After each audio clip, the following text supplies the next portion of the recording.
قرآن تو آپ کو بچانے کے لیے آیا تھا، دنیا بھی کامیاب کرنے کے لیے۔ اللہ نے کا طریقہ یہاں پہ بھی کامیابی کے لیے اور آخرت میں بھی کامیابی کے لیے۔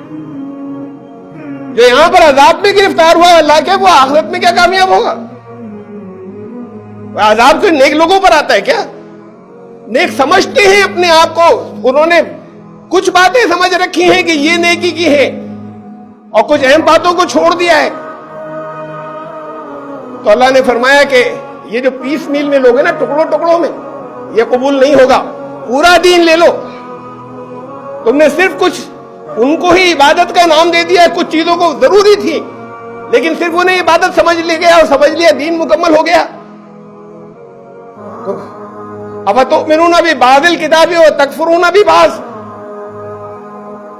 اللہ کی کتاب کے کچھ حصے کو تو مانو گے اور کچھ حصے کو چھوڑ دو گے، کچھ کا انکار کرو گے کہ اس کا کوئی خاص بات نہیں ہے، دین سے تعلق نہیں ہے، لازم نہیں تھا، ضروری نہیں تھا۔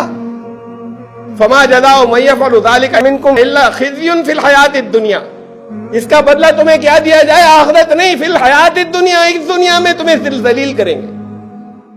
اس کے سوا کیا دیا جائے کہ تم نے دین کے ٹکڑے کرنے کے بعد ایک حصے کو سمجھ لیا بس یہ دین ہے، اور تمہیں صاف صاف بتایا جا رہا ہے کہ دین مکمل جو ہے اس کے اندر اور چیزیں ہیں۔ تفصیلات بہت ہیں، لیکن ایک وہ ہے جو تمہیں ذاتی طور پہ کرنا تھا، ایک وہ ہے جو تمہیں ساموہک اور اجتماعی طور پہ کرنا تھا۔ یہ دو طرح کی ذمہ داریاں تھیں۔ اب تم نے ایک کو لے لیا، دوسرے کو چھوڑ دیا، تو کچھ حصہ لیا، کچھ کو چھوڑ دیا۔ کہا اس کی جزا کیا دیا جائے، اس کا بدلہ کیا دیا جائے؟ جو ایسا کرے الا خزی فی الحیات الدنیا، کہ دنیا کے اندر بھی ذلت تمہیں دے، یہاں ذلیل کر دے۔ وَيَوْمَ الْقِيَامَةِ يُرَدُّونَ إِلَىٰ أَشَدِّ الْعَذَابِ، اور قیامت میں سخت ترین عذاب، اس سے زیادہ سخت عذاب نماز روزوں کی پابندی کرنے والوں کو، کہ تم نے دین کو آدھا پونا سمجھ، کچھ حصہ لے لیا، کچھ کو بالکل چھوڑ دیا، کچھ کو نہیں مانو گے، کچھ کو انکار کرو گے کہ بس اتنا ہمارے لیے کافی تھا۔ تو جسے دنیا کے اندر عذاب اللہ دے، یہ کیسے ممکن ہے وہ ناراض ہے تو وہ آخرت میں اسے خوش رکھے گا؟ آخرت میں اس کے لیے عذاب نہیں ہوگا۔ یہاں تو سب نے سمجھ لیا کہ ہم نے خالی کلمہ پڑھا تھا اس لیے سب کی نجات لازم ہے۔ تو تفصیل سے میں بتا چکا ہوں، ایمان تو لانا ہوتا ہے، اور ایمان کل پر لانا ہوتا ہے۔ اور ایمان لانے کا مطلب یہ کہ اسے مان کر آپ ماننا کوئی چیز ہی نہیں جب تک وہ نظر نہ آئے کہ کیا مانا آپ نے۔ کچھ کہتا رہے کوئی ہاں ہم نے مان لیا، ماننے کے بعد تو نظر آئے گا کہ مانا تھا یا نہیں مانا تھا۔ ادخلوا فی السلم کافہ، سلامتی میں پورے پورے آؤ۔